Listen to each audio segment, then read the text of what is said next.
Welcome to Survive and Advance on the Gruely Truth Sports Network. I'm your co-host for Survive and Advance, Mike Goodpaster. Right now, I would like to welcome in my co-host, a member of the Indiana Basketball Hall of Fame, 1981 national champion, Steve Risley. How you doing, Steve? Hunky-dory, Michael. It's a Monday morning. I'm talking to you. We got one of our favorite contributors on, Brian Rauf, who's just an absolute basketball college genius. And I think we're going to have a great show.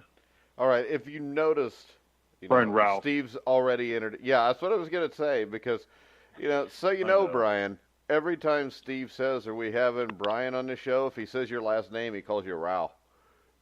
Yeah. Why don't you spell your name R-A-L-P-H? What the hell's wrong with that? Come on. I don't know. Why does it have to be R-A-U-F? What's that all about? Really serious. I wasn't the one who chose it, so don't ask Is that French? It's German. German? Yeah, well, yeah. Okay. You speak Deutsch? Do you speak Deutsch? Yeah, No. whatever, Steve. Steve can't even speak English half the time, so. Mine only been some Deutsch fun. Okay, whatever. I actually at one point was a German citizen because I had the opportunity to play in Europe and carried a German passport. And then they kicked you out. They built a wall to keep Risley out. Walls work. Trump couldn't get it done. He's in California now. Germany did. The Berlin Wall was there. The Berlin Wall was built on my behalf. Yeah. It wasn't the communist. It was Risley. Oh, God. That's probably true. And they tore it down. They tore it down in the late 80s because they realized he wasn't coming back, so they didn't need it There's anymore. probably some truth to that. Yeah, Brandenburg Gate could have been Risley Gate real easily. All right, so Risley has something he wants to start to show off with today. Yeah. So do it. Did anybody else watch and enjoy the Grammys last night? No. I did not. Okay, well, then you all missed a great. You should all go watch. No, you if shouldn't. Find it, pull it up somewhere. You should watch the Grammys. No, you it was shouldn't. very well done. It's It was a stupid. great evening. It's a satanic celebration of Illuminati American ritual music. I will not watch. Wow, that's hard. But it's true. But, for people that Well, are easily, after- fooled, they love that show. I'm going to tell you what, it was cathartic after living it through and sitting through an incredibly another dismal 2 hours of IU basketball on national TV. It was, the Grammys were just soothing. To hear Dinah Ross sing, to hear Dolly Parton sing, to hear Smokey Robinson sing. I mean, it was cathartic. I think that's the right way to use that word. I know it's kind of a big word. I'm not really sure what that means, but it sounds good. We know you can't spell it, but, CARTHITC. Well, we'll see. I wasn't really paying that much of attention. You're probably wrong, though. Yeah. You usually are when I you probably spell am. I words. usually am, yeah. All right, All right, let's get into basketball. The first rankings are out now. Wait a Philly second. season Hold on. All right, what? When we started to do this show, I told Brian we're going to talk about the top 16 seeds that were announced first. And you said, no, I got something else to talk about. Well, I want and to it's talk the about the freaking Grammys? The Grammys. Nobody else wants to talk about the Grammys. I want to talk about the No, Grammys. because it's I stupid. am omnipresent, okay? I expand my universe. I've beyond the never trailer heard park a in Cardi Lawrenceburg, B song, Indiana. but I've seen her on All right? TV I just a lot. don't have one SUV or one four-wheeler. I just expand. And I'll tell you what, trying to Steve, enrich if there's myself. not a banjo being played, it's not real music. You know what I can't wait for? Here's what I can't wait for. Do you know that HGTV, Brian, are you familiar with HGTV? Yes, unfortunately. House of Garden TV? Yeah. Yes. They purchased Home and the Gardens. actual Home and Garden. House Okay. of Garden, You Home and said Garden, house. whatever it is. Okay. We'll get you Well, it may be House of Garden, Home and Garden. I don't know All what it is. You say tomato, I say tomato. But they purchased Yeah. the actual facade, or which was the house that was used. God, about the Brady for Bunch again? The Brady Bunch. And they've actually got the entire cast of remaining living kids, who was everybody except Alice, the mom, and the dad. They've got them refurbishing the interior of the house, and they're going to it's in Sherman Oaks. It's about 15 minutes from my house. They're actually going to restore the entire house and transition it back to how it was in the TV show. Now, they never used the interior of the property. So you're telling me Jan, Marcia, and Greg, and Bobby are redoing the house? And Cindy and Peter are all there. And you know what that tells me? You know what that tells me? What? Outside of the Brady Bunch, none of the four of those have ever accomplished anything. No, Greg Williams actually had a really good show at Branson, Missouri called a very Brady musical or something like that, where he actually came in and tried to. Yeah, but the rest of them have kind of, struggled along with their lives. But I'm pretty sure Greg Williams has too. If Branson, Missouri, a very Brady whatever it is the biggest thing he's ever done. Wait a minute now. Branson, Missouri is like a junior Las Vegas. I thought I was the one that lived in a trailer park. Yeah, you've never been to Branson, Missouri. You don't know what you're talking about, because it is the show place next to Vegas. And of course you got New York with Broadway, but then you have Branson.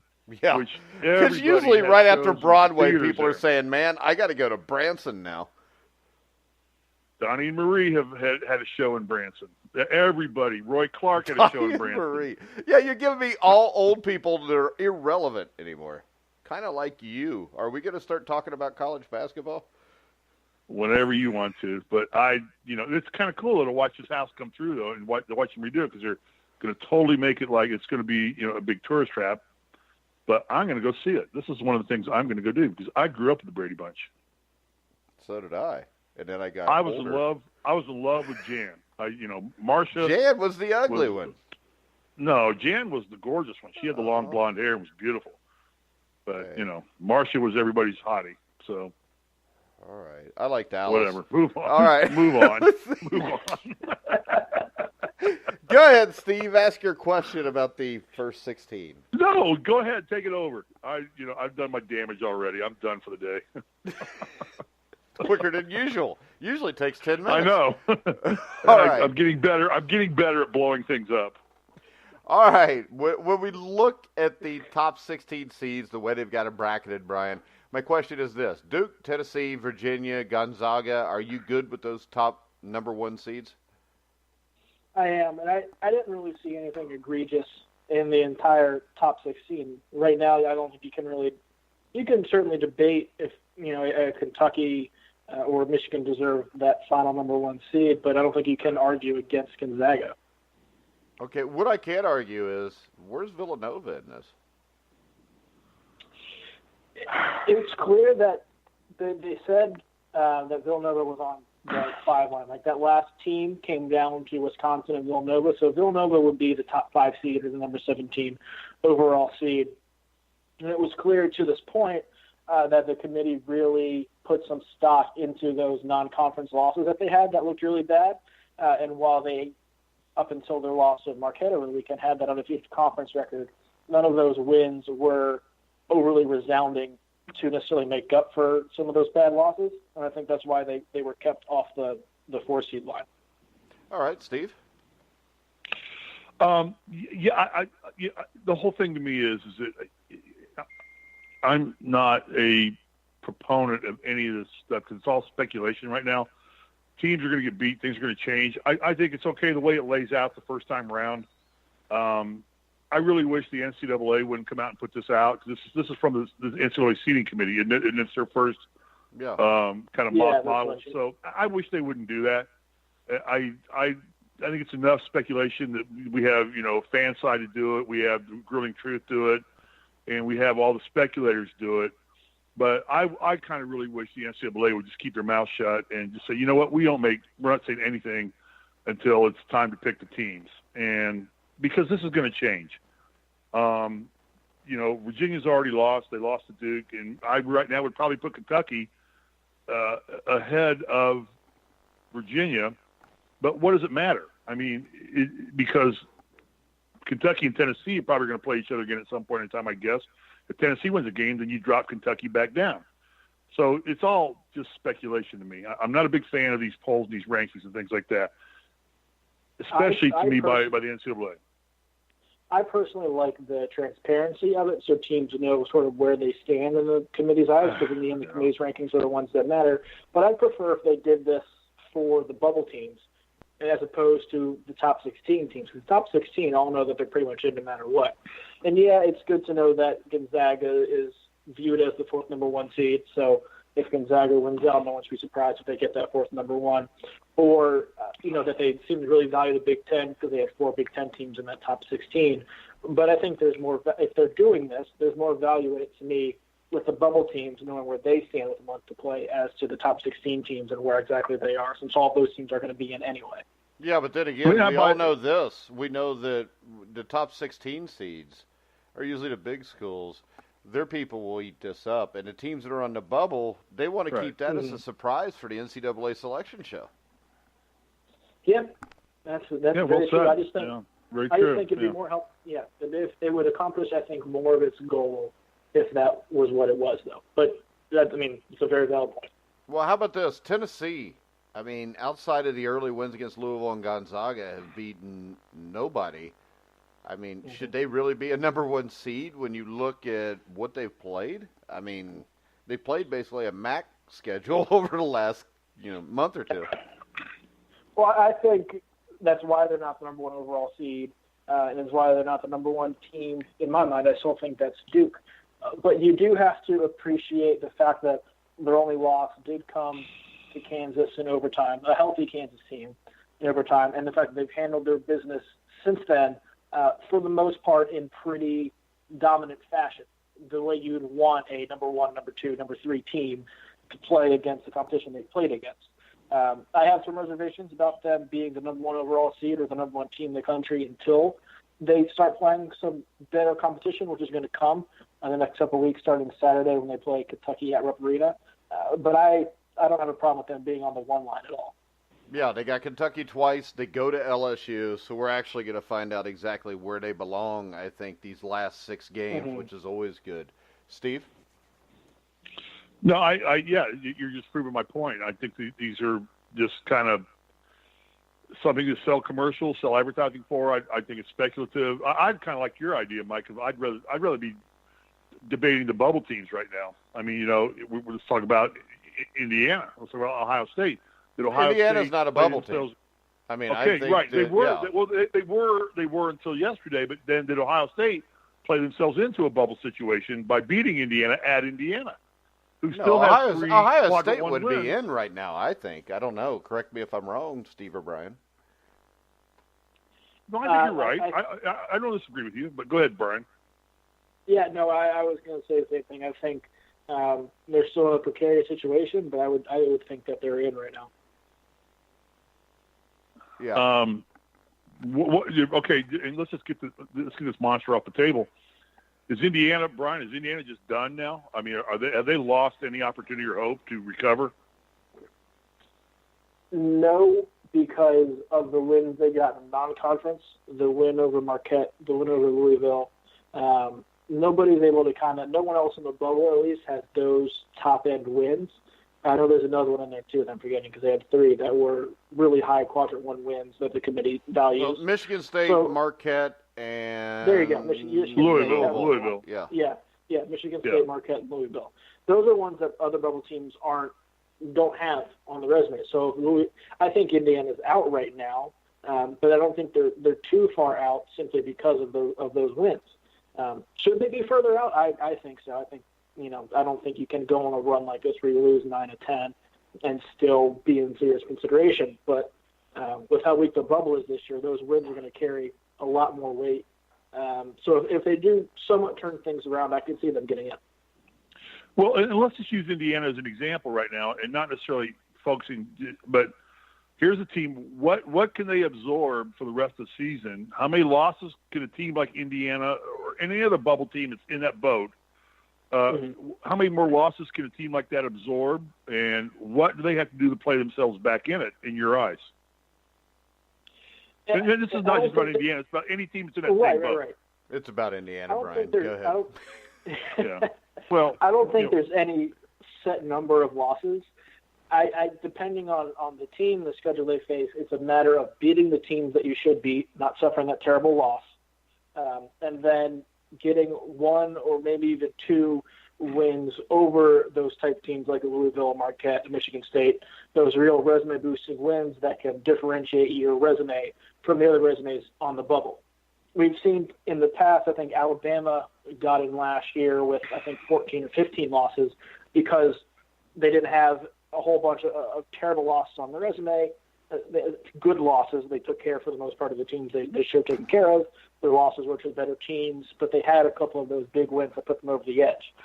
Same thing with Texas last year. I got them a 10 seed, and same thing with Oklahoma last year. Got them a 10 seed. Was those quality wins and lack of, even though they had a lot of losses, they didn't have the terrible or multiple terrible losses. So it's about avoiding that terrible loss and getting that one or two big win as opposed to trying to not reach a set number of losses. So if a team like Indiana, if they would come and they would beat Purdue at home and then beat Michigan State at home, would that put them back in the tournament? Oh, yeah. I think for sure. As long as you beat Rutgers in Illinois. You can't have a bad loss because that kind of cancels out the good one. Right. If you win those two games or lose those two games, you're kind of right back where you started. Yeah, what's wrong with Michigan State, Brian? I mean, 3 in a row? Well, what's happening there? I mean, is it injuries or – they rebounded and beat Minnesota pretty badly this weekend. I think Michigan State's going to be fine, but I think we're seeing the impact now of them not having Joshua Langford. That 3-game losing streak was 3 of the worst defensive performances that they've had over the past month and a half, which is the real problem for them. And just watching them, they're not as explosive offensively without Langford on the floor, obviously, and everything has to run through Winston. And his turnovers are up a little bit in the stretch because he has the ball in his hands more. It makes them easier to defend, plus with some of their lapses defensively without him on the court of late. Those are the two biggest things that I see. Again, I think Michigan State's good enough to win a couple games in the tournament, but they're not the Final Four team, national championship contender that we thought they were maybe a month ago or a couple weeks ago. So you don't think Izzo's magic can overcome the depths that they're facing in just injuries and player capability this year? It's not a year for Michigan State. Yeah, no, I agree. I think Izzo's going to be good enough to have them win 2 or 3 games. I think they're definitely a second weekend team, especially with Winston playing at a high level. But I just don't see the all-around explosiveness and talent, top-end talent necessary to compete with the higher seeds that they're going to face in that second weekend. And Mike, please don't let me dominate the conversation, Mike. I love this stuff. So I know. One more question, Mike, and I'll shut up. Sure, you will. Did we overrate Kansas? I mean, are they just not as good as we think they are? Well, yes. I thought before the season that they were a little bit overrated, but they were still a really good team. What we're seeing now is injuries really kind of derailing them. They haven't been the same since Udoka Azubuike got hurt. Miles Garrett, or Marcus Garrett, excuse me. I've got my Garrett's confused there. Marcus Garrett, one of their best perimeter defender, has been out for the past couple of games, and we've seen that.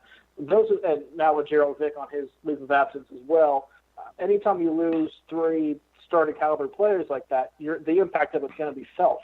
But that's also exposed some of the other weaknesses that have kept them from, or in my mind at least, why I didn't think they were a top team, or the top team or a top seed coming into the season, is because their guard play is inconsistent.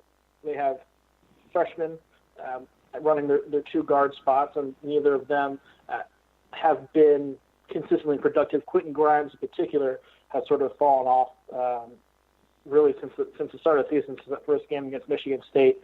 So there were underlying problems with this team, and because of the injuries they suffered, they don't have what they need to overcome it. Mike? Oh, you really were done. Okay. No. I want to share. I'm trying to be nice. All right. My question is Duke.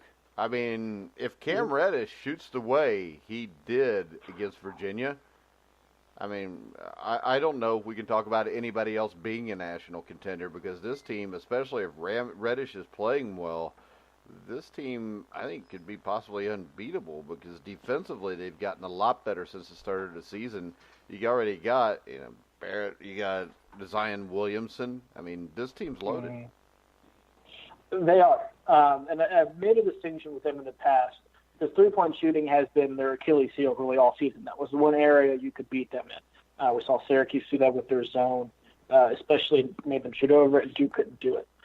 The problem with Duke isn't necessarily that they're a bad three-point shooting team. They're not a team that has a bunch of bad shooters. They just have a team full of inconsistent shooters, the guys who can make perimeter shots. Cam Reddish came out of high school with a reputation for being one of the best shooters in the class, and he had really been in a slump all season long. He's broken out of that the past 3 games for sure, and it kind of started back in that Florida State game where I believe he hit 5 or 6 threes, including that game winner at the buzzer. If he starts shooting like this, it certainly gives them a legitimate perimeter threat that you have to count on every time they come down the court, which just opens up more driving lanes for R.J. Barrett and Zion Williamson, as well as more open perimeter jumpers for those guys, which they shoot a higher percentage on than what they have been. So, yes, I don't think they'll shoot like they did against Virginia every single night, but if Cam Reddish consistently plays like this, he takes their offense to a whole different level, which is extremely scary. Yeah, and if you look at the rest of the ACC, the team that really sticks out to me as an enigma is Florida State, and they have been the last couple of years. You had 2 years ago where they're, I think, a 2 seed, and they get upset by Xavier. Then last year, Xavier's a 2 seed, and Florida State upsets Xavier. Florida State's a talented team. What do you look forward to of teams like Florida State? They're somewhat inconsistent just by the way they play. They want to cause a ton of chaos defensively with their kind of pressing style, and they have a bunch of really long, quick athletes, which allows them to play that sort of havoc style that Shaka Smart loved to use at VCU. Florida State's doing similar things with bigger, stronger, faster athletes, and that defense can cause teams a lot of problems. They're not great offensively, especially when they have to run in those half-court sets, which is why they're so inconsistent. If the defense works, they're capable of playing with anybody and being on that kind of Elite Eight run we saw from them last year. But if you're able to break their press and maybe make them play a little slower, or at least make them execute in the half-court offensively, they're not the same team. Have they played Virginia yet this year? They have. They played Virginia in Charlottesville, and Virginia won that game pretty handily. I know the final score ended up being like 15 or 18 points, and Virginia was up by 30, I think, at one point in the second half. All right, because that seems like the kind of team that could give Virginia trouble. When I look at the Pac-12, I mean, they may only get one team in, but Washington is a second weekend team, I think, from watching them right now. They certainly have the potential to. I think a lot of people are more down on them now than they may have been a couple of days ago because they lost at Arizona State. But losing to a pretty good team in the Sun Devils on the road is nothing to necessarily be concerned about. Washington returned the most production or most minutes, I guess you could say, from anybody in the country from last year. So they're the most experienced team in the country. They play a 2-3 zone that makes them, I think, they're a top 20 defense in the country. And they've got a couple guys offensively who are studs. The thing for them is the fact that they've lost to the 5 best teams they've played on their schedule. They've taken care of business against the other teams, but they haven't had that real big win yet. So I haven't seen them play at that level. We know their floor is pretty high, but we don't know necessarily where their ceiling is. And that is where some of the concern with them comes in. But in the Pac-12, they're clearly the best team. All right, Steve? Yeah, I mean, I'm kind of all over the place here. Purdue. Let's talk about Purdue. Mm-hmm. Are they legit? I mean, I'm just kind of things in my brain. I mean, Purdue. I mean, Painter. Because he tends to not do well in the tournament after having a good season. They look strong. Right. But is this a legit basketball team for Purdue? Because they're climbing in the polls like crazy. Yeah, well, one of the things benefiting them is from the fact that nobody outside of maybe the top 8 or 9 teams in the country can maintain any sort of success. And Purdue has been able to do that over the past month, which is why they've made this rise up the polls. They won, like 9 out of 10 or something like that? Or do they have some pretty good streak going right now? Yeah, the committee had them as their 9th seed, so their highest number 3 seed. Which is looking at the Purdue team, I don't know if they're that good, but I don't know who else you would necessarily put in there. I think Painter's done a great job with his team. They've really overachieved to this point. And it's going to get to a place where that overachievement may hurt him in the tournament, because I think we may see their overall just maybe lack of top talent behind Carson Edwards, and some of Carson Edwards' poor shot selection and decision-making come back to hurt them in the NCAA tournament in an earlier round. But you have to give a ton of props to the job he's done this year, getting the most out of this team, which is far more, I think, than anybody else thought they had in them. Well, let's face it, it's Purdue, so they're going to fall apart in the second or third round anyway. Oh, and I hope not, because I like Matt Painter. I hope they do. I don't know him, so I don't care either way. I like Matt Painter is a very good. I don't like Gene guy, Katie, so I'm cheering against Purdue. Okay. Remember, I still live in 1986. Brian, but who's the best team in the Big Ten right now? That's the question. I mean, Michigan State lost 3 in a row. Is it Purdue or Michigan, or is it Wisconsin? Who's the best team in the Big Ten right now? I think it's Michigan. I had said Michigan State a couple weeks ago, and I had the assumption that Langford was going to be coming back at some point this year. With him not, I still think Michigan State can finish. They can win the conference and finish top 2 or 3 for sure. But Michigan has the most talent, top to bottom. I think, especially at the top, they have more top-end guys, I think, than anybody else in the conference. Their defense is good enough for them to get through some of the offensive struggles they've had over the past 6 or 7 games or so, which is why they've only lost 2 of those games. But I do want to see them turn their offense around a little bit before I'm ready to say they're capable of making another run. But in terms of the Big Ten, I think they're definitely the best, most talented team. Okay. Well, let's play this game. Let's just go through. SEC. Who's the best team in the SEC right now? Kentucky or Tennessee? LSU. I think it's Kentucky. I love LSU, and I think LSU is going to be co-champs. But I would take Kentucky over Tennessee right now. Just the way Kentucky is playing and who they've done it against makes me think of Wildcats. Okay, and I just read, I don't know, unfortunately I don't have the kid's name written down, but I know Tom Crean at Georgia just landed one of the top 2 or 3 high school recruits coming out. Talk about that. How relevant is that? How important is that? Is that Tom Crean vintage, or what's going on there with that? Why would this kid, I think Georgia's 1-9 in the SEC? Mm-hmm. Well, he's from the Atlanta area. So he's staying home. This was a pitch to stay home, and that's one of the reasons Crean was hired, along with rebuilding the program, was to try and be able to recruit the Atlanta area and Georgia as a state, and keep some of those top kids in state, because it's an area in the state that produces several top recruits each year. And if he can do that, that will kind of help Georgia's program from a national standpoint, and then they're hoping get them more prominent, more wins as Crean's tenure kind of goes on. So this was a big win for Crean and the Georgia program, getting a kid of this caliber from the area to say he believes in Crean and the program, the direction they're going, and stay in state as opposed to going to Kentucky.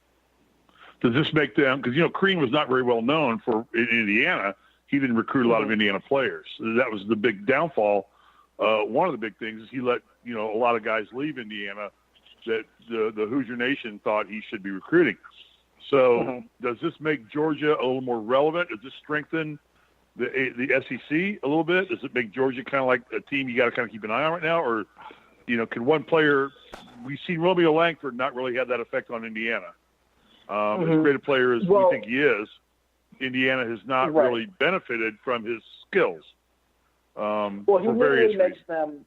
He really makes them relevant in the same way Langford immediately made Indiana more relevant at the start of the season when he was there, and even just when he committed, the relevancy they gained nationally for those 6-7 months before their play on the court really took a turn, and he hasn't necessarily lived up to maybe the expectations Indiana fans had of them. It's going to be the same thing with Georgia.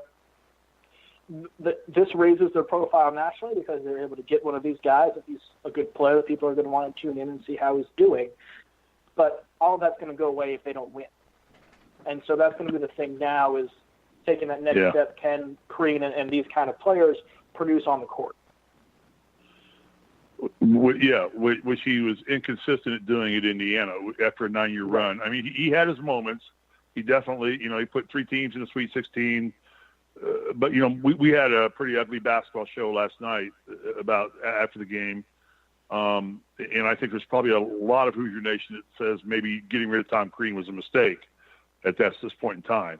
I don't say a lot. I'm sure there's a few. Kelvin Sampson, you could say that right now it might be relevant. Right now, Kelvin Sampson. Yeah. You can look, and Mike, we've had this conversation, of teams, of coaches that Indiana has hired and fired, and how they succeeded before they came to Indiana, and how they succeeded after they left Indiana. And we've talked about, the internal problems of Indiana being a different thing, but let's don't dwell on Indiana because this is not an Indiana basketball show. Okay, let's go on. Big East. Who's the best team in the Big East? I still think Marquette. They got the really over Villanova, even though they got the win over Villanova over the weekend. 1 point at Marquette. I don't know that I would call that.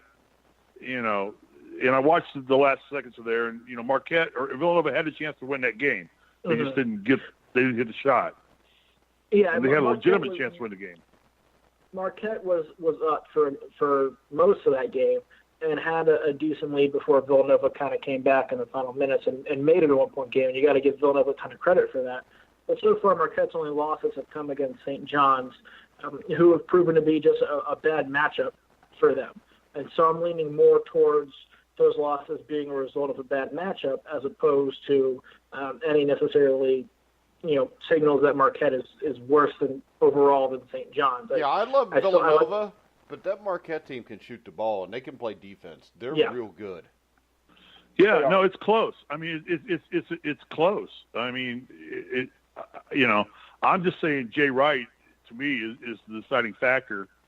In the fact that he's been there, done that over Marquette in tournament time. Because having gone through the tournament, 3 of the 4 years I played at Indiana, I know that the coaching style changes and the mentality of coaching changes dramatically in the tournament, and Jay Wright gets that. And he becomes like a Krzyzewski or something like that, a guy that just steps up to the plate and knows how to coach a team to a tournament. I would say I would disagree with you on this one, that I think Villanova is a team that would scare me most out of the Big East right now. I would rather play Marquette than I would Villanova because I'm just afraid of Jay Wright. The guy knows how to get it done. I think you're nuts. All right, maybe so.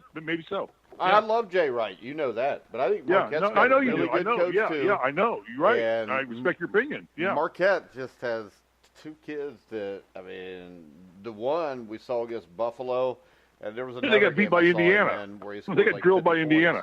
Yeah, and now look at the difference between Indiana and Marquette. Right, yeah. Now if you played that game at Assembly Hall, it would still be a 23-point win, but it would be for Marquette. The other way. Yeah, no doubt.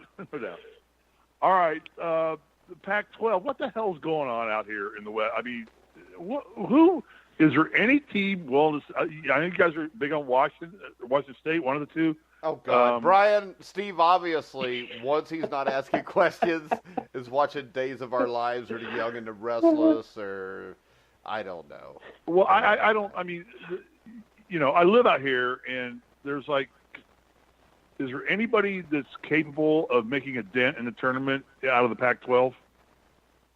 Washington, as Mike said, has the potential to maybe make the Sweet 16 depending on matchups. But I don't think anybody else does, just from a consistency standpoint. Arizona and Arizona State were the 2 other teams that had the best cases for at-large bids from the conference to make the NCAA tournament going into this week. And both of them lost to Washington State this week at home.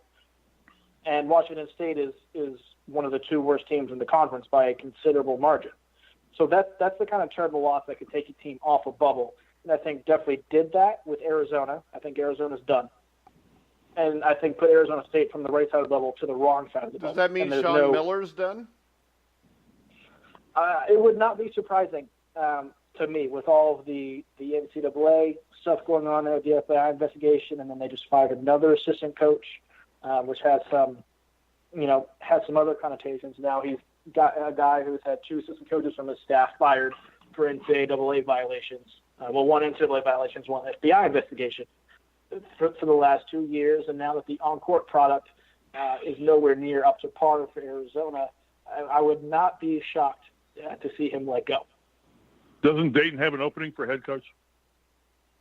Yeah, but I don't know. I'm being facetious there. I'm making a joke. And they don't Archie leaves and Sean comes in, Big Brother comes in and, try whatever.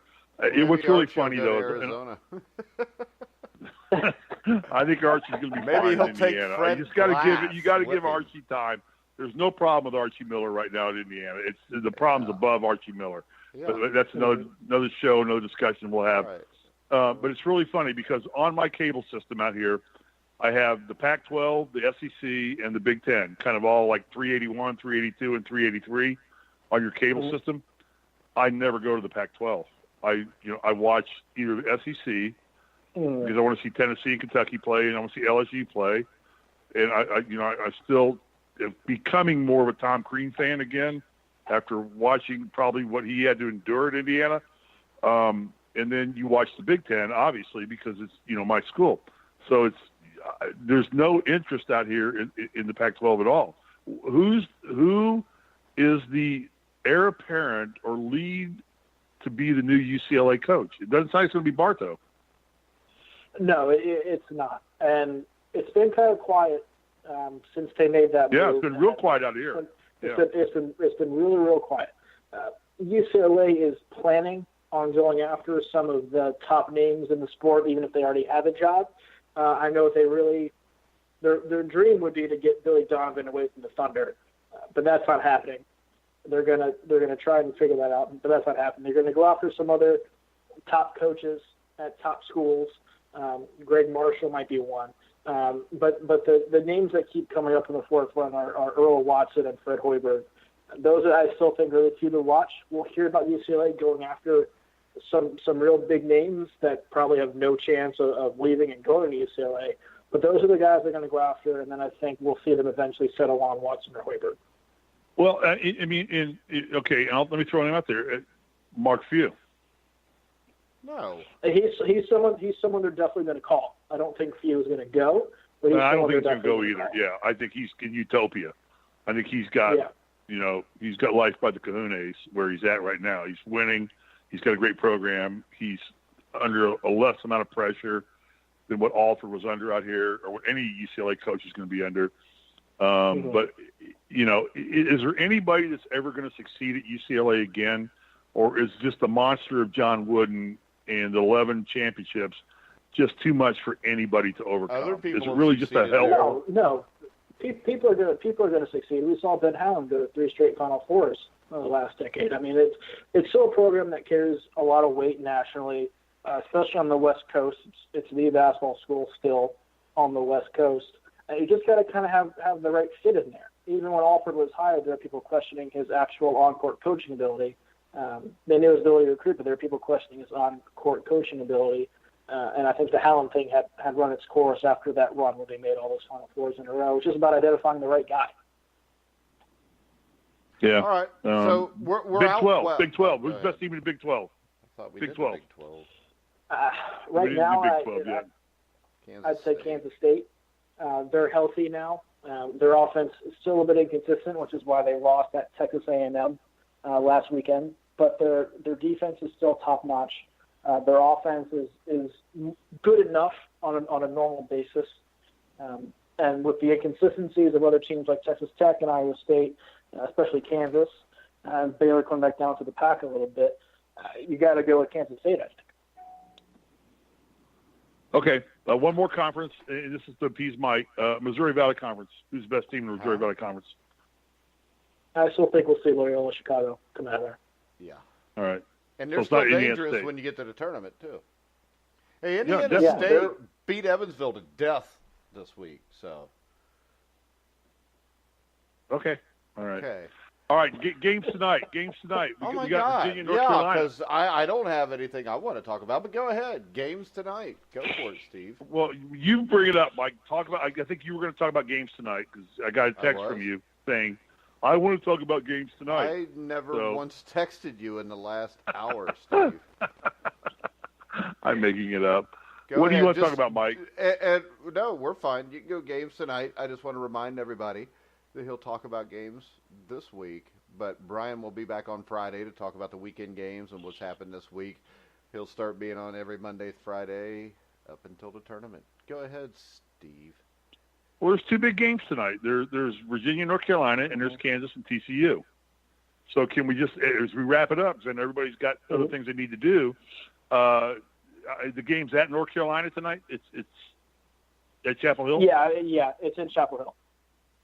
Okay. I'm sorry, Mike. I'm not trying to overstep. You don't know where the game's at and you're asking about it? No, I'm looking at it. I'm just seeing, we need something like ESPN has. ESPN's got this really cool website that you can get all this doggone information right off their website, And it's got North Carolina below Virginia, so I'm assuming the team on the bottom is the home team. That's how I'm assuming it. So, Steve. I know. I'm a player. Steve, real quick, let's wrap this up this way. Who's the best team in California right now? CSUN. Jesus. You're an idiot. What? They're 5 minutes from my house. I can ride my bike to CSUN. And that makes them the best team in California right now? Well, they got a winning streak going. They won 2 games. I don't know if another team in California's won 2 games. Well, UC Irvine is 20-5, aren't they? I mean, and that seems like a team. I mean, they've beaten Texas A&M. I mean, that's a team that I think could pull an upset in March. Why are you laughing, Risley? Because UC Irvine is about 30. It's probably it's about 20 miles from my house, but it's going to take me 3 hours to get there. Yeah. So I they're not. They don't exist matters. to me. Okay. Talk about North Carolina, Virginia. No, What's I asked Brian here? to bring us up to date on the UC Irvine Anteaters because I think it's a team that can do something. I actually watched them Saturday night or Friday night, whatever. Can we talk about North Carolina, Virginia, please? Why would you want to talk about UC Irvine? Just because then you look like a fool because you didn't even know they were good? I am a fool, Mike. Yes, I admit I'm a fool, okay? I give you all of that. I have no bones about saying I'm an idiot. No problem. Yeah. Can we talk about North Carolina, Virginia? This big game tonight. Who's going to win here? What's going to happen? Well, I don't think UC Irvine's going to get be in a position seed-wise to where they'll be able to. Who the hell's talking about UC Irvine? Thank you, Brian. I think they get stuck down on the 14-15 line, and then they play well with somebody for a half or so. But I just don't think they're going to be in a position. What if they get on a 14 line though, and they're playing Kansas? Oh, seriously? Are we really talking about UC Irvine? Are you kidding me? We're running out of time. You know what? This is what's going to happen, Brian. About a month from now, the NCAA tournament's going to start, and UC Irvine's going to upset somebody, and then I'm going to bring this up to Steve for infinity. We'll circle back. I'll eat crow again. No problem. All right. Talk to us about the Virginia North Carolina game, because Steve doesn't want to talk about real basketball. Virginia North Carolina game. Who's going to win, and who is this game more important to, Virginia or North Carolina? Who needs to win this game more than the other team? That's a difficult question. I think North Carolina is. See, Mike, I ask a difficult question. It doesn't mean it's a good question. You could, I mean, that's kind of like when your wife says to you. Difficult questions are good questions because generally they plead the fifth if they don't. The difficult questions like, I plead the fifth. Diplomatic immunity. I plead the fifth. Yeah, that doesn't mean it's a good question. It's a great question. No, you're right. It's not a good question. It's a great question. Brian, who is this game more important to, Virginia or North Carolina? Well, I think UNC is going to win. I think it's going to be extremely close, probably decided by one possession, maybe 2 possessions. And being at home is going to play a big factor in the end of that game, which is why I think UNC will win. As to who it's more important to, I think it's equally important to both of them. Virginia's coming off that loss to Duke, which is the second. You can't say both Duke. of them. Pick one. It is. You're stupid, Steve. Don't be a middle-of-the-road Brian kind of guy. can say whatever he wants, especially when it's right. If they lose. I think a loss tonight would raise all of the normal concerns about Virginia. This game's more important to Virginia. Come on, just say it. That's more stupid. Important to Virginia. It's more important in North Carolina because if they lose at home to Virginia, then you have an issue. If Virginia loses by a point, which is what Brian is saying, at North Carolina, it affects them not at all. And here's why I disagree with you, Mike, because I don't think North Carolina has a chance of being a number 1 seed. I think they're going to be a 2, 3, or 4. I think North Carolina could do. beat Duke in the ACC tournament. North Carolina is one of the few teams with the talent to beat Duke. Yeah, UNC right now is. Be quiet. Let Brian talk. He's telling you how I'm right. Seed, and they have a ton of opportunities for these kind of big wins in front of them. So I think the chance for a 1 seed is there. They would need some help. I think they would need Tennessee to get knocked off that one line, and also Virginia to get knocked off that one line, which would happen tonight.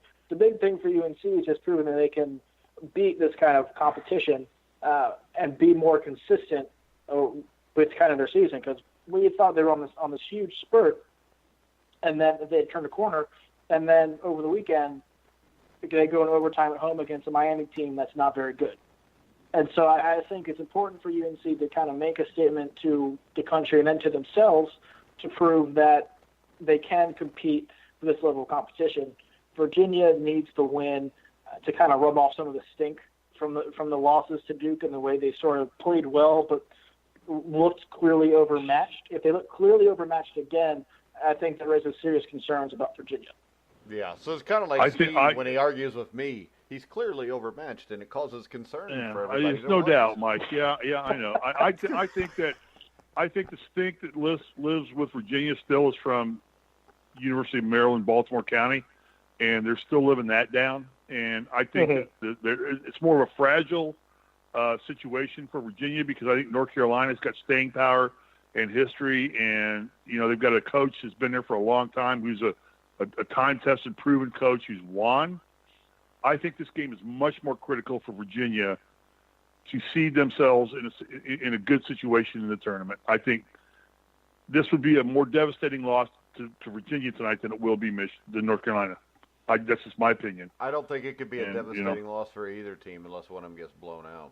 Well, I think it is if you want to be a number 1 seed, or you want to get a seed that gives you an opportunity to control your own destiny. How about this? And not Maybe have Virginia to doesn't want to be the 1 seed. You brought up Maryland, Baltimore County. Maybe they don't. You're right. Maybe they don't. Touche. If you don't want to be the number 1 seed, then you don't want to play the game. So to hell with you. All right, Kansas. You know, to hell with you. I mean, Brian's got to go. It's 12:45. Make it a quick question. I got Kansas TCU is they're playing at TCU. How important is this game to Kansas? Very important, because if they lose this game to a TCU team that's shorthanded, still playing without Jalen Fisher, their star point guard is out for the year, then those road concerns are very validated and raises serious questions, as there are already. That kind of provides more validation to the concerns about them being able to win in the NCAA tournament when they're not playing at home field house. So this is a statement game to prove that even though they're extremely shorthanded, that they can kind of get over these road woes against a team they should beat no matter where they play. All right, last question, yes or no? Then, Mike, you can cut him loose. I'm pretty sure I told you this was the last question. Is it good? Ask one more. One more, yes or no? Yes. Bill Self, is he in jeopardy? Is he getting himself in jeopardy? I think we'll hear about it. I know you said yes or no.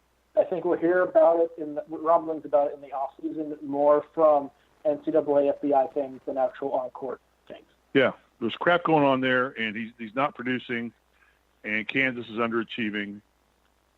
There's an anthill's becoming a mountain all of a sudden at Kansas.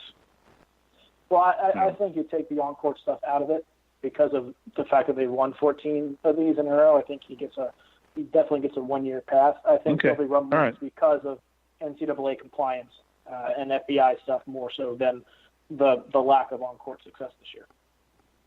All right, Brian. All right, Mike, I'm done. Where they can find you? Yeah. Yeah, you can find all my stuff on bustingbrackets.com or on Twitter at BRAUF33. Post some articles on there as well, BRAUF33. All right, and Brian will be back with us Friday to recap the games we just talked about, to look forward to the weekend ahead, and basically just to be amused by Steve Risley. I love Brian. I mean, I enjoy talking to Brian. Brian is got my level of intelligence. Oh, kind Brian, of above I'm you, sorry. Mike. Yeah, above me. It's always fun. Even Brian laughed when you said that you were smarter than me. I like that. Thank you, Brian. Self-depreciating humor on myself, whatever. Wouldn't it Brian, be thank you. We'll talk to self-deprecating you humor? Friday. Goodbye, Brian. Goodbye, It would be Brian. self-deprecating humor. Thanks, Brian. That's it. Yeah. Yeah, Bye. I think that's Friday. All right, guys, we're going to go ahead and take a commercial break. We'll be back in 1 minute, 11 seconds with Bobby Sheridan from the Sheridan Report. Hey, sports fans. Chris and Graham here from the Gruel & Truth Network. Baseball's boring. It's too slow. Where's the fun in it? If you think that, then why the hell aren't you listening to Out of Left Field with us on thegruelingtruth.net? On our show, we make baseball way more than just a bunch of numbers. You'll laugh with us, probably yell at us, and hopefully learn a thing or two from us. Ever wonder what it's like to be a major league umpire or why they made the call they did? Lucky for you, we have our own umpire on the show, even have big league umpires stopping by from time to time, and even the occasional big leaguer or two. And all of that's just the first 10 minutes. Come on by and join the fun. Listen to Out of Left Field with Grant and me every week on thegruelingtruth.net, and give us a follow on Twitter and Facebook. Just search Out of Left Field with Chris and Graham and like our page on Facebook, or use our Twitter handle @OOLeftField. It's that simple. See you all this week when we put the ball in play on Out of Left Field. All right, guys, we're back on Survive Advance with Mike Goodpaster, Steve Risley, and, as always, at the end of our show, from the Sheridan Report, Bobby Sheridan. How you doing, Bobby? I'm okay, guys. Glad to hear you guys. Hey, Bobby, let me okay. say this. Let me say this, Bobby. Hey. I don't think you're not the end of our show. You're the beginning of our show. Because when Actually, you it's come the middle on, of our it show. gets good. All right? So I'm sorry hey. that Mike thinks you're the end of our show. Like, you save, the dessert for last. I think you're the beginning of our show. Uh-huh. And when the show gets really good, because now you start to really bring to light a lot of things. So not the end, it's the beginning. That, Steve. Hey, I appreciate that. How's everything going over there? I'm just providing color, Bobby. That's all. I'm just providing color. Somebody's got to provide the color. Did you guys have Brian on earlier? Yeah. Yeah, he said I asked a very difficult question, which Mike couldn't get that out of him. Mike could not ask difficult questions. No, But I it was asked him a very difficult difficult because it was question. stupid. My questions are thoughtful and provoking. And Risley's just generally ask stupid questions. Oh, God. I know. All right, so what's your big pick tonight? We probably just talked about at least one of these games with Brian, but you want to go through your top play for the college basketball tonight? Well, yeah, I'm going to give out all three plays right now on the air. We have a free play that's on the site already and on Twitter.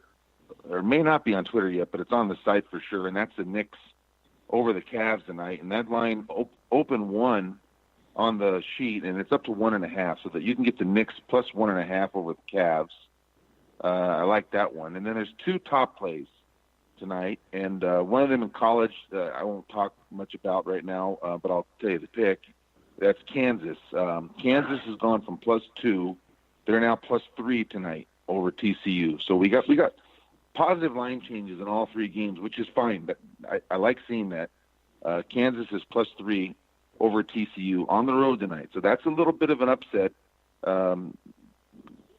with that fact being in place. But there's other things that I really like, which leans us to Kansas. TCU's got players that are out. They're playing short. I can't believe Kansas is getting 3 points. Well, So what you're saying is they're picking Kansas to lose by 3 points? Am I reading? Yeah, they are. Wow. I can say right now that Brian Rauf would not agree with you. He likes Brian would agree because Brian thinks Kansas will win, and so does Bobby because Bobby's saying to take the points in Kansas. Right. Okay. That's correct. All right. Yeah. What I was saying in that, Steve, which may have is that the line is predicting TCU to win. Vegas odds makers, and that's what you're saying. We're taking Kansas and the 3 points. And the thing about that game is, Kansas has struggled on the road. and they've struggled on the road in conference. And there's reasons why I think that'll end tonight. And Brian alluded to some of that. But there's another game tonight in the NBA that's a top play, and that's somewhat like Kansas. That's the Wizards, which I knew this line. I waited. I did not bet this line, and I didn't bet Kansas yet either because I knew that both lines would move in my favor. But the Wizards are up to 5.5 plus 5.5. That was 4 on the sheet, so we've got a nice 1.5 extra there, and that was to be expected. There's a lot of numbers, just analytical guys that just go by numbers tonight. They're going to be on the Pistons. But a lot of times the analytics and the numbers will get you in trouble when you don't look at right here and right now. And that's what I'm doing in this game. I'm looking at right here and right now. And these two teams split their previous 2 games, one in December, one in January, both on each other's home court. The Wizards just beat the Pistons on the 21st, 101-87, I believe. I'm going by memory there. Something. I think it was a 14-point spread. And tonight, okay, we're back at Detroit, and a lot has changed with these NBA teams. You know, if any of all these teams really need the break. They need they're going to get that this week in the All-Star break, and it's come very late in the season, and we're almost to 60 games. I mean, we're in the mid-50s, I think, and there's been a lot of changes to these teams in the last couple weeks. And one of the things that the Wizards did was they moved a nice piece, Porter. They moved him to Chicago, but they picked up 2 pieces in return. A guy named Portis, okay, and the guy that you would know, Jabari Parker. He's kind of a bigger name. Even someone like Steve would know him just because he follows his college and stuff. And Jabari was. Well, I mean, what I mean by that is he doesn't follow the NBA. Yeah. He loves giving me a hard time. Don't worry. But Jabari Parker is a name that What was the guy's name? Booger? No, Jabari Parker. Oh, Jabari. Parker was one of the top. The only Booger I knew was in the movie The Nerds. Well, you got Booger McFarland. He's doing the sideline on the Monday night, and he's up in that cam booth thing. He sucks too, right, by Mike? the way. Yeah. But no, this Jabari Parker was a top pick. You know, he may have been top 2 or 3 pick when he came out. He came out in 15, I believe. But he hasn't been an enigma in the NBA. His time with 2 different organizations, recently here with Chicago, has not resulted in the type of play that people feel. And then all of a sudden he goes to Washington, and he come off the bench, and he's had 2 games, you know, where he's averaged in double figures and almost 10 rebounds. So what they did was they traded away a nice piece, but they've doubled the production. They got 2 for 1 in that deal, and they've really come up in the 2 games with Washington really strong. So I'm taking the added points tonight. I'm taking the kind of I think this is going to be a tight game, Eastern Conference game, and even though Washington has struggled on the road and has struggled within the conference, I believe that this team is playing better with the 2 guys they picked up. They just beat this team 17 days ago, and something like that, maybe 9 and 11, 20 days ago, the 21st they played. And I think the Wizards tonight will hang around in this game and make a run at the 8th spot. You know, they're only 2 games back of the 8th spot. So this is a good play. You know, Bradley Beal is a shooting guard for them. He's averaging, I think he's averaging maybe 24, 26 points a game. But recently he's been hitting over 30, and he'll score. Detroit is really not trustworthy. And so I think we found a good spot, a sneaky spot. I call this a sneaky spot to upset them tonight on the road. All right. And that would be it. All right. Do you got any on this day?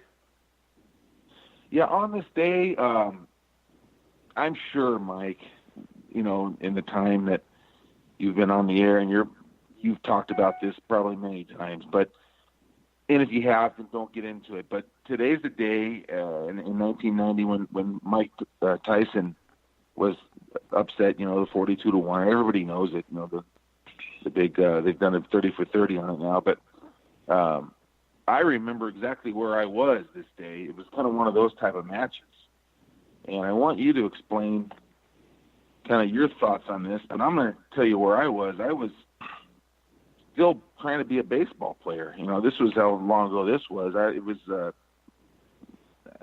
would come off of a surgery, and I was in like a spring training type situation, and watching it with a bunch of my baseball buddies.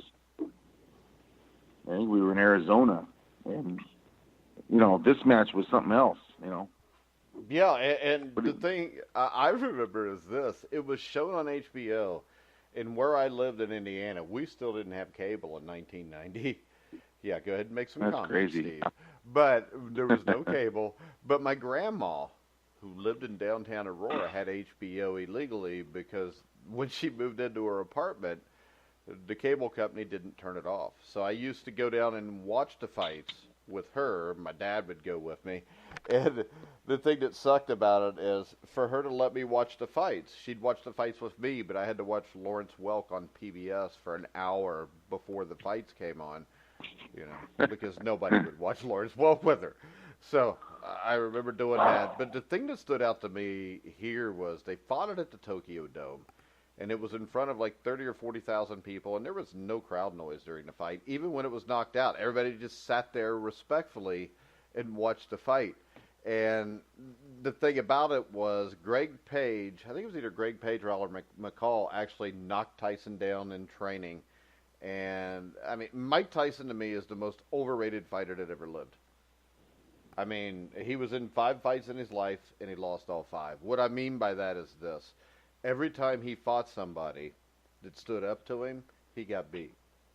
I mean, if you look at it, Evander Holyfield, he's getting his ass whipped. You can't be an all-time great, at least in my estimation, you can't be an all-time great unless you overcome some kind of obstacle, Steve. You know, I mean, if you look at it, the 1981 Indiana Hoosiers, you know, they were trailing at halftime by 10 to LSU. If they're Mike Tyson, LSU beats them by 20. Mike, or Risley bites off Rudy Macklin's ear to stop the game. Can I ask you a legitimate question? What? Who thinks Mike Tyson is an all-time great? Oh, there's a ton. I mean, you really? See when okay, people... I don't. I mean, I don't put him in the same category as Ali. Frazier Foreman, Lewis, Sugar Ray. I mean, you don't. I don't Not put a heavyweight. Well, I bet boxers. I mean, it doesn't have to be heavyweight. Well, you know what? Actually, every Duran. boxer you mentioned there, none of them. What was the guy's name? Duran. Yeah, Duran. Yeah. You know, no mas. You know, but really, there's a lot of people who really think Mike Tyson was an all-time great. Well, he was a powerful hitter. It is. Who was a violent boxer who, basically, when he got technical, he got killed because other people could outbox him. He just could hit hard. Technically, he was fine. His problem was he had no heart because he was raised as a thug. He was arrested 200 times before he was 12. Cus D'Amato took him in when he was like 13. Got him out of a boys' home. Like I said. And the thing is this. Cus D'Amato, old white dude, was a trainer. He's an overrated trainer. He trained Jose Torres, who was a light heavyweight champion for a while. He trained Floyd Patterson, who was the heavyweight champion for a while. But basically in 50 years, that's all he'd done. He gets this young kid, Mike Tyson, and basically he ruined him. And what I mean by that is this. He took him into his house at the age of 13, let him have his way, do whatever the hell he wanted. And that's what came back to bite him in the ass. I mean, Mike Tyson was a spoiled brat, even though he grew up poor. From the time 13 on, he was allowed to do, say, whatever the hell he wanted. And the thing that drives me nuts is all these people say, well, if Mike Tyson, you know, in his prime, he'd have beat anybody. Well, the problem with Mike Tyson is his prime only lasted from like 21 to 23. I mean, he fought Buster Douglas. He was 23, 24 years old. And people will say, well, that wasn't his prime. He was messed up because Cus D'Amato died. No, he was messed up because Cus D'Amato let him do whatever he wanted. And basically, he was stupid. And once D'Amato died and Jim Jacobs and Bill Caton died, who were his other trainers and managers, he was so stupid that he bought Don King's bullshit. And Don King, Robin Givens, they all ruined him. But it all goes back to the fact that he was never prepared for life. It's kind of like these players we see in the NFL, the Greg Hardys, guys like that, who they're allowed to do whatever they want their whole lives, and then everybody is shocked when at 27 they're beating the hell out of their girlfriend. I mean, it's just they're not taught character because athletically they're so good that people like Don King, Customato will use them for what they can bring to them. And what it brought to Customato was it made everybody think he was a legendary trainer, which a legendary trainer would have kicked him in the ass and told him to straighten his shit up when he was 14, and then you might have had one of the 10 greatest heavyweight champions of all time.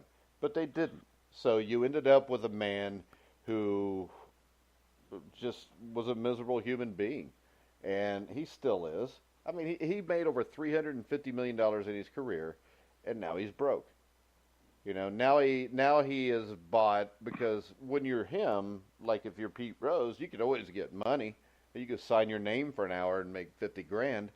But now I think he is the owner of like a marijuana farm in Nevada or something. And I mean, he's a crude asshole who never grew up, and yet he is glorified by the part of society that think it is great to be a thug and to run around and act generally like an asshole. Yeah, my point was just that I never really looked at Mike Tyson. I didn't mean to get into this kind of dialogue, Bobby. I never looked at Mike Tyson as one of the greatest boxers of all time. I think he was just a phenomenon that happened for a short period of time, and he had some, powerful punches, some great knockouts, but his staying power wasn't there. So that was my whole point. But Mike, what's bigger? What's bigger than even that? Do you know that today is Max Baer's birthday? Yes, I did. Yeah, he's born today. You just bring that up Died because, his son was in the Beverly Hills. No, I Googled it. I Googled it. I think I'm going to outsmart Bobby today. I'm going to Google it. Also, the interesting today, thing about Max Baer, though, real quick, is Max Baer. Have you ever seen the movie Cinderella Man, Steve? Yes, I have. That was with the guy from Gladiator. Yeah, Russell Crowe. Yeah, but the Russell thing Crowe, was, if you remember in the movie, Max Baer was the bad guy, correct? I don't, Remember, he told Braddock's wife that he was going to kill Braddock or something. And right. It was all bullshit. Because Max Baer, was considered one of the nicest guys to ever fight for the heavyweight title. He won the heavyweight title. He didn't kill a man in the ring. He killed a man after that man was Ernie Schaff, who was beaten half to death by Primo Carnera, was allowed to fight Max Baer like a month later. Baer hit him. He went down. He never got up. He died. And they tried to sell this as Max Baer being the villain in this movie, which Max Baer was nowhere near a villain. I know, we've had this discussion before on our show, and I believe you. Yeah, I think entirely. it's about the movie. Okay, but the thing is, Schmeling and Braddock was a fight that was fixed. So the movie is based on a fixed fight. If you watch the fight, nobody threw a punch the whole damn time. No, it's been proven. It was actually proven that James J. Braddock, 2 of the fights he fought in his comeback that are on there were fixed too. It doesn't matter to me because I still like the movie. But go ahead, Steve. Yeah. Also, that in 1949, Willie Pep recaptured the world featherweight boxing title.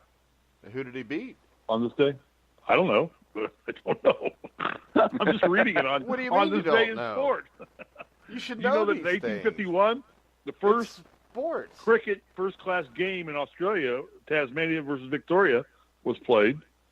And also, sadly, on this day in 1994, which you won't really have a lot of feeling about, Neil Bonnet passed away at Daytona in practice at the age of 47. And he was Dale Earnhardt's, and Dale Earnhardt took total accountability for that because he coaxed Neil Bonnet to come out of retirement to come back and drive for him and put him in one of his DEI cars. And Neil said he'd do it reluctantly because I thought they were that like was hunting 1994 that he died.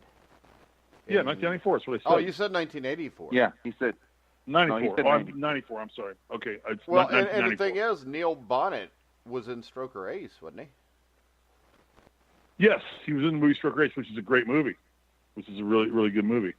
Clucks like chicken. Well, I'm excited for this week because we got Daytona week, and we're going to have the NASCAR show, and that's going to be a lot of fun to talk about that. And yeah, we're doing that Wednesday night. So yeah, and okay, the guy great. I'm working with, you're going to love the guy we're going to do. This guy is smart. I mean, listen to our show. I did. Yeah, I probably, I can't say it on the air, but I can tell you something happened that hadn't happened to me for a long time, and I'm 60. It lasted for the duration of the show. Oh, you got a hard on you finally? can use your imagination. Yeah, exactly.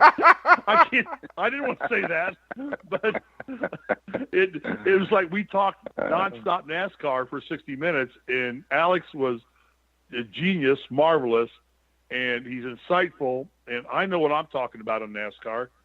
And there's a lot of crap going on in that sport that makes it fun to talk about. Hey, so, and I know, Bobby, too, as long as it was before 1990. Forward to having you on.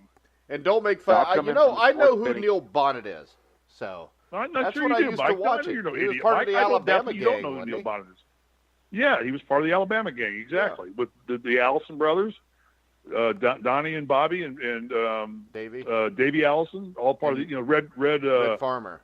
What was Red's last name? Farmer. What was Red's last name? Red Farmer. Yeah, it was the original, the Alabama gang, right? They were the original heart and soul of NASCAR. Exactly. Yeah. See, I know about that stuff. I just don't know about anything after 1990. Okay. All right. But anyway, you did throw me off when you said he died in 1984, though. Cause I'm sorry, I meant 94. Yeah, my apologies on that. You don't have to apologize, hey, Steve. It's okay. Yeah, but Max Baer, to me, Max Baer's birthday is a bigger thing than Mike Tyson getting beat because I never thought Mike Tyson was a great fighter. Anyway, I think he was I think you could see through his character that he was not really of high character standards of what you expect out of like a Muhammad Ali or a Joe Frazier or a George Foreman. Well, you didn't see that. But whoever. Yeah, I mean, you can name a bunch of them that were like, Yeah, but what it was is Buster Douglas wasn't afraid, and that's why he won. Right. And the thing is this. Yeah, go ahead. Buster had lost his mom, right? You did you say that already? Yeah, his mom died a couple weeks before the fight. A lot of people thought he wasn't even going to go through with the fight, but because it was in Japan. They all had to. The fight was in Japan, and Mike Tyson had new trainer, right? And it was putting up on his eye. They didn't even. Have you're talking about instead of N-Swell, they just used the ice pack, the big. Yeah, isn't that unbelievable?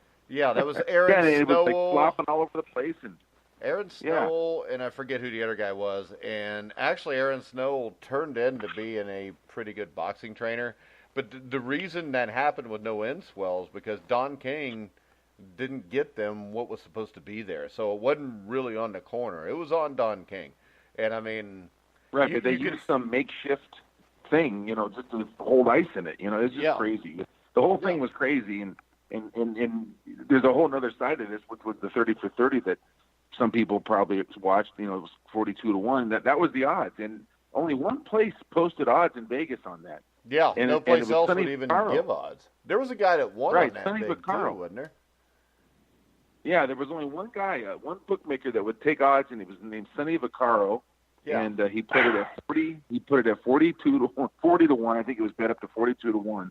There's a story: a guy lost six figures, trying to make a little bit on Tyson, and Sonny Vaccaro, was already known, but he became famous for that.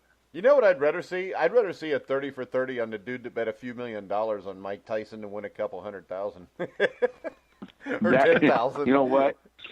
That would be a good 30 for 30, wouldn't it? Yeah, we need to find that guy and have him on this show. So, Mike, who did Wally Tep beat? He beat Sandy Sadler, I'm pretty sure. It was the rematch February 11th, 1949. 49, right, yeah. And I'm not Googling that. I don't know. I'm just looking at Pep Sadler was one of the greatest rivalries in boxing history. I'm just pissed off as hell. Why would you do that? Because I'm watching the Today Show as we speak, and I'm staring at a picture of George Clooney and Amal Clooney. I hate those people. Nobody should be that good looking. They were at Jennifer Aniston's 50th birthday party, and they've got a picture of George Clooney and Amal Clooney. And I'm like, nobody should be that good looking. That's not fair. And Who are you talking about? Are you talking about Clooney or Aniston? Either one of them. I mean, no. I mean, those guys are all touched up and airbrushed and everything else.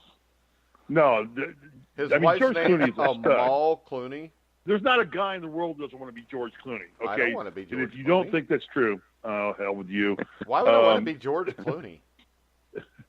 Because he's married to Amal Clooney. Who I've never, ever heard of, but I'm looking at right now, and she is not very attractive. You're looking at the wrong picture. Well, you know what? If All I right. got to find the right picture, she's not that attractive. She's really not. I'm gonna frickin' text you this picture right now. I'm gonna take this picture on my phone and text it to you right now, and you're gonna look at this and tell me she's not good looking. All I Here we go. can tell you is this. Boom. I'm looking at like 30 pictures here, and almost every one, she is mediocre at best. Yeah. Okay. Hang on. She here. is. Hang on here.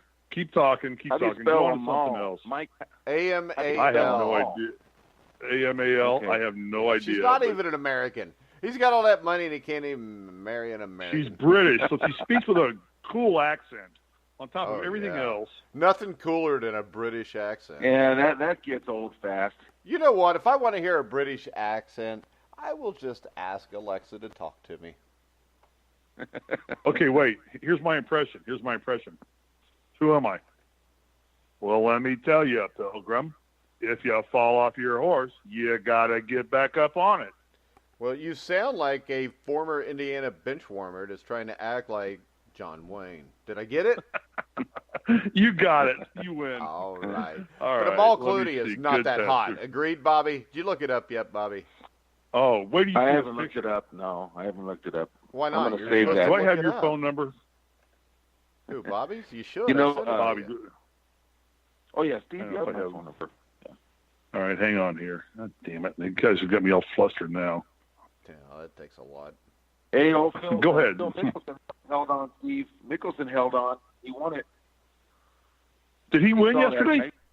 Did he win? Well, but what happened was I did not know had to that play the because final I was hole painting it because I had to watch the Grammys last night, and we had to He watch. had to watch the um, Grammys. He had to. Well, no, we had to watch the Grammys. We had 3 episodes of Jeopardy. We had to get through the tribute to Christoph St. John, who was an actor on Young and the Restless, who passed away, unfortunately, this week at a young age. And we did not get to the finals. And I had to watch Daytona. I had to prepare for the IU basketball. All right. Obviously, Yes, Steve crap. is a very busy man. But Phil Mickelson won yesterday. But did he win? Well, he actually won it this morning. They had to play the final 2 holes this morning. Oh, and because you of missed it, Steve. I missed it. I didn't Yeah, see. this morning you could have had that I did on, not know man. it even happened.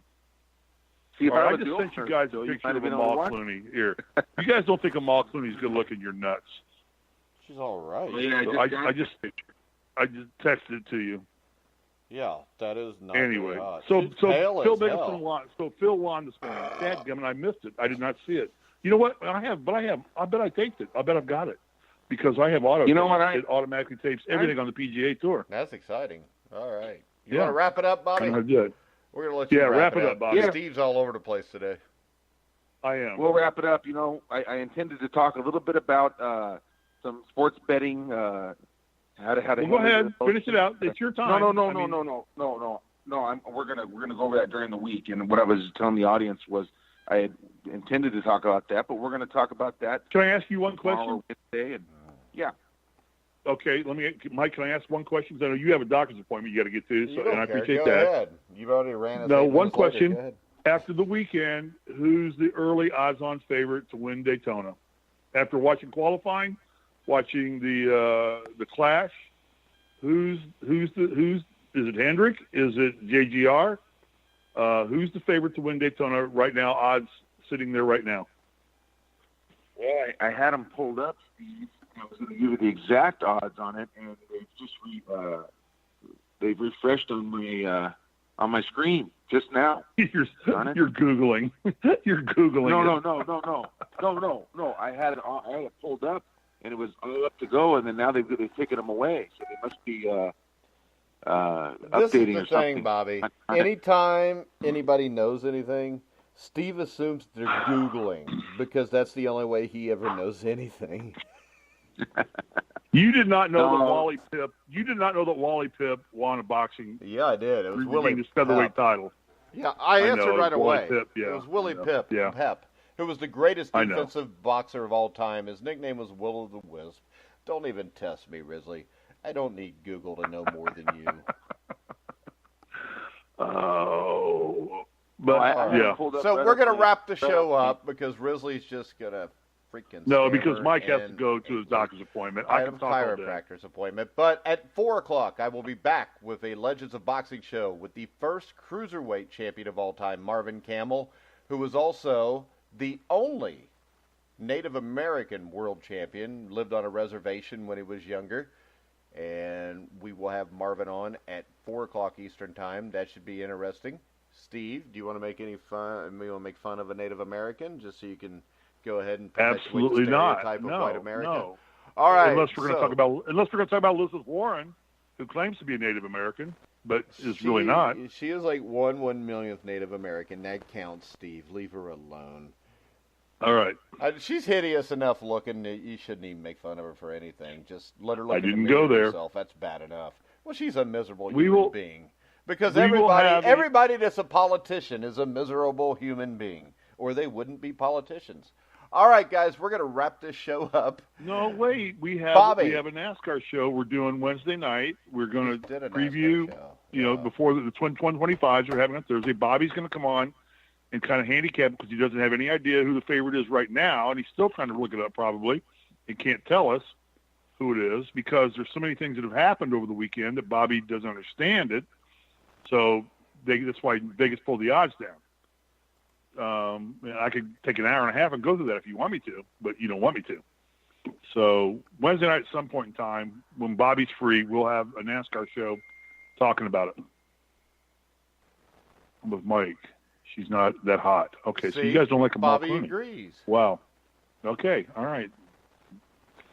Different strokes for different folks. Wrap it up. We lost Bobby for a second. Bobby, you want to tell everybody where they can find the Sheridan Report?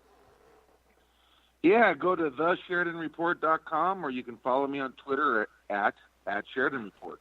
All right, and you can follow Steve Risley at SRisley34 or at Survive the Magic, which is the show's page. I don't know why it's Survive the Magic. Steve will give some bullshit excuse. But because I didn't get Survive in advance. You can it follow was already me taken. Somebody already had Survive in Grueling advance. Truth. My dog's name is Magic. We will be back tomorrow with Anthony Savino to talk a little football. Bobby will be back. We'll talk a little AAF tomorrow, Bobby, because I know you've been excited to do that.